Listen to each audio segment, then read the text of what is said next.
Okay, I'm looking at comments right now. This is a follow-up video, so it's off the cuff. Okay, Professor Anton. Let me see. Let me look at your latest comment.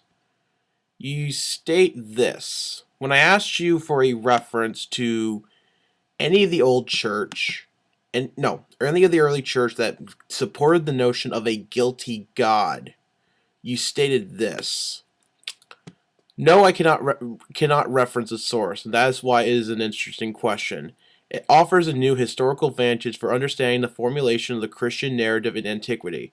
If we found lots of references, it would not be that interesting. I guess I'm a heretic, and I think that you're being too literal. The death acceptance question tries to open a less dogmatic kind of thought about Christianity, one that is more tolerant of scientific discoveries.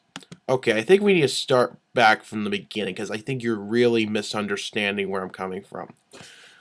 I'm a very big critic of your question because I don't believe your question can apply to most Christians who sincerely believe in their theology, myself included. And then in that very same comment, you've made a generalized statement about how many Christians are somehow. Let me read your comment again, just so I don't misunderstand you. The death acceptance question tries to open a less dogmatic kind of thought about Christianity, one that is more tolerant of scientific discoveries. You're acting like you're talking to a fundamentalist. I'm not a fundamentalist, Professor Anton. I'm a Roman Catholic. I am a Catholic. I'm not a fundamentalist of any kind. You seem to think I'm being too literal, yet you don't define what you mean by me being too literal. Is it because I choose to be orthodox in my theology? Is it because I choose to be traditional? What's wrong with being traditional, Mr. Anton? What is wrong with being traditional? I see absolutely nothing wrong with being orthodox in your theology. It doesn't hinder my acceptance of scientific discoveries. It doesn't hinder my thought process. It doesn't hinder my critical thinking. Just the very fact I wrote down the script of my last video. I literally use critical thinking to analyze why I don't accept your question. That's very far from being a fundamentalist, Professor Anton. You should know this. The reason why I do not like your question is not because I don't understand it, it's because it's based on the ignorance on what Christians believe. So you're basically going to say, oh, I just want Christians to be more open to the idea of being a less dogmatic about their religion.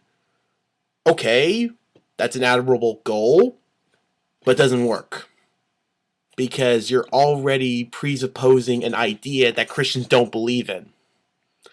If you want Christians to be less dogmatic about their beliefs, that's one thing, and I would agree with you there. But it's another to say, well, I'm posing this question, blah blah blah blah blah, when the very question itself does not even pertain to the Christian. You might as well just say to them, what if you believed in Islam? I don't believe in Islam, and I'm pretty sure the vast majority of Christians don't believe in Islam. Yeah, there's nothing wrong with having orthodox beliefs. I don't see what is wrong with believing in an afterlife. It's not a scientific question. It's not a scientific question at all. I don't see where you're going. I honestly do not see where you're going with this. I don't think it's going anywhere. You know? As I stated in the video near the end, could I forgive God? Sure, I could do it. No problem, because of our intrinsic value as human beings. But by the end of the day, given the context of Orthodox Christian theology, which is what I believe in, what I believe the theology passed down from Jesus Christ, from his apostles, from the beginning. I believe that. You may disagree with that. That's fine. I don't care. But given my theology, the question is meaningless. That's why I cannot accept your question. I'm sorry. are claiming I'm being too literal. I'm telling you that I do not accept your question because it doesn't work under the context of my beliefs. It might as well, again, you might as well tell me, you might as well ask me, what have I believed in Islam? You know? I don't accept your question. I'm sorry. I don't know what to tell you. I don't accept your question. I think the very premise itself is ridiculous. I don't know what to tell you. I honestly don't know what to tell you. I honestly believe you should just drop the question and figure out a new approach. Because let me ask you a question. What's more important, engaging with people to try and get them be less dogmatic, or using a fallacious question that doesn't really convince the Christian who's well learned in their own theology? I really think you should honestly think about that.